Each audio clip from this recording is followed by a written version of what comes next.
मुझे ऐसा लगा कि मैं ज़िंदा क्यों हूँ?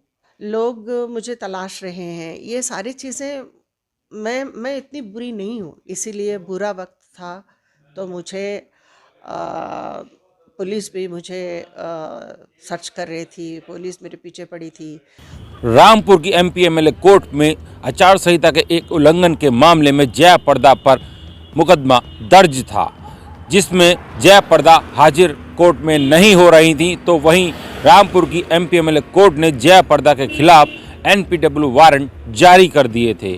कई बार वारंट जारी करने के बाद जब जया प्रदा हाजिर नहीं हुई तो एमपी एमएलए कोर्ट ने रामपुर एसपी को आदेश दिया कि जया प्रदा को गिरफ्तार कर रामपुर कोर्ट में पेश किया जाए। तो वहीं आज जया प्रदा की तारीख थी और जया प्रदा अपने सुप्रीम कोर्ट के अधिवक्ता परवीन आर्य के साथ रामपुर कोर्ट पहुंची और वहां पर उन्होंने कोर्ट कस्टडी में कई घंटे बिताए। उसके बाद रामपुर एमपी एमएलए कोर्ट ने उन्हें जमानत पर रिहा कर दिया। जया प्रदा ने कोर्ट से बाहर आने के बाद कोर्ट का शुक्रिया अदा किया। जया प्रदा की अटकलें लगाई जा रही थीं कि उनको रामपुर से इस बार लोकसभा का टिकट दिया जाएगा, लेकिन ऐसा नहीं हुआ।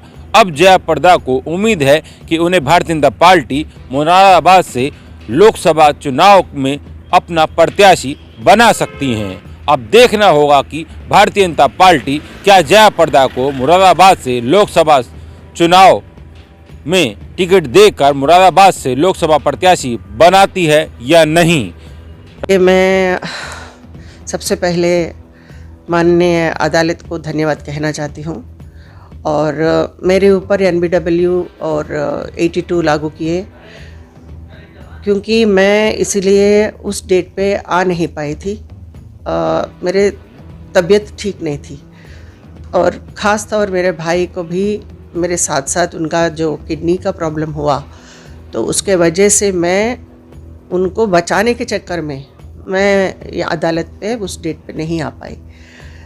तो अदालत अपना प्रक्रिया में हमको एनबीडब्ल्यू और 82 लागू किए हैं, पर आज मुझे ये जो सेशंस मेरे ऊपर लागू किए हैं वो हमको रिहा किए हैं, उससे कैंसिलेशन हुआ है। तो मैं आज थोड़ा सा मुझे आराम मिला, लेकिन आज भी मेरी तबीयत ऐसे सुस्त है, मैं तबीयत ठीक नहीं है। फिर भी क्योंकि मैं लॉ अबाइडर हूँ, मैं लॉ को मैं अवॉइड नहीं करती हूँ।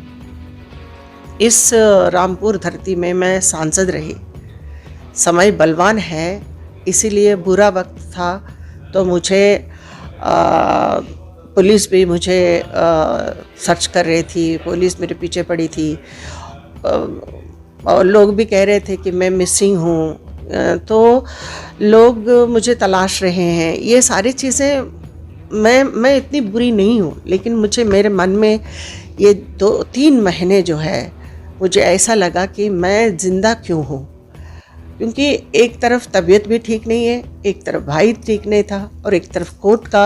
आखिर मैंने जो अगर गुनाह किया हो तो सिर्फ मैंने गरीब लोगों के लिए जो सड़क बनाई और आचार संहिता की वजह से ये उल्लंघन के जो मामले में मुझे इस केस में बनाया था, इसी के वजह से मुझे ये झेलना पड़ा।